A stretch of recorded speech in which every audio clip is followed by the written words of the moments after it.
그녀가 너무 아름다워 그녀의 모든 것을 갖고 싶었어요. 딱 한 명만 더 죽여서 50명을 만들어야 했어요. 돼지 농장 연쇄 살인마라 불리는 로버트 픽터는 1943년에 태어나 1983년까지 총 49명의 여성을 잔인하게 살인한 사이코입니다. 캐나다 밴쿠버 다운타운 이스트사이드 지역에서 돼지 농장을 운영하고 있었죠. 이 주변에는 노숙자나 마약 중독자, 매춘부들로 가득한 위험 지역으로 유명했습니다.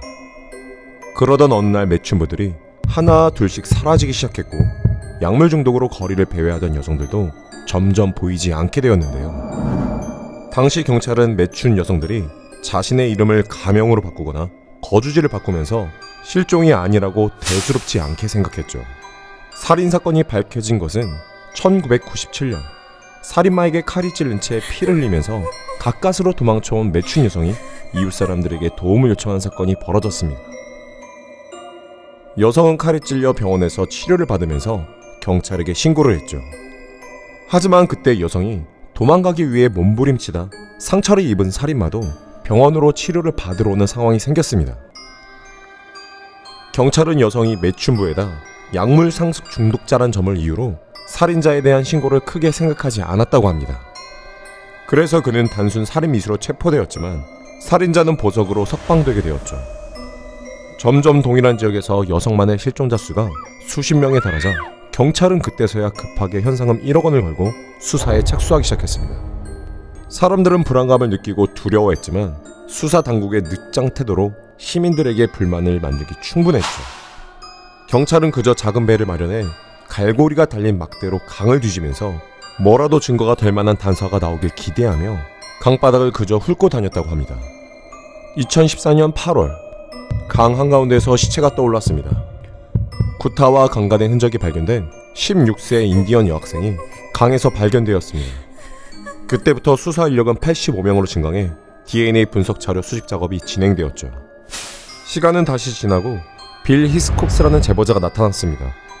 그는 살인자 돼지 농장으로 월급을 받으러 다니곤 했는데 어느 날 신문에 보도된 매춘부 실종 기사를 읽은 뒤 이 농장의 주인을 의심했다고 합니다. 그가 의심한 이유는 농장의 건물을 개조한 일명 돼지 궁전에서 매번 다른 매춘부를 데려다가 술잔치를 벌이는 모습을 자주 보았기 때문이죠. 그의 신고로 인해 전에 마약 매춘 여성에게 상해 혐의가 있던 살인자 농장을 수상하게 생각한 경찰은 농장으로 수사망을 펼치고 충격적인 모습을 보게 됩니다.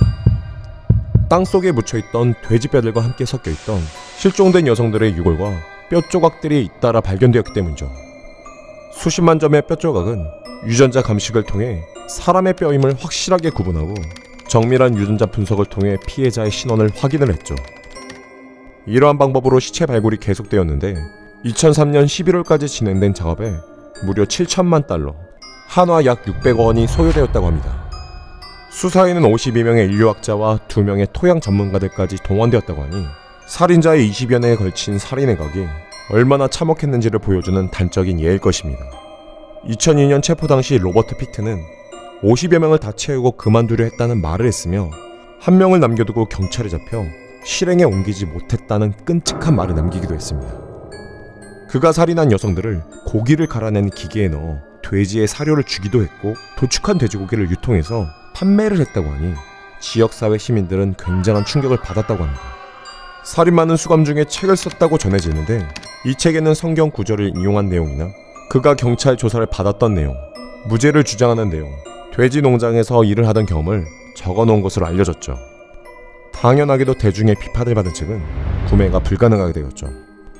상대적 약자를 대상으로 범죄를 저지른 하찮은 인간 쓰레기 로버트 픽터는 성장 배경이든 심리적 상태든 그는 죽을 때까지 평생 감옥에서 썩어야 하는 종신형을 받게 되었습니다. 부디 그 안에서 그보다 상대적으로 강한 똑같은 범죄자들에게 지옥 같은 메일을 보내다 부디 고통스럽고 쓸쓸하고 외로운 죽음을 맞이해보길 기대해봅니다.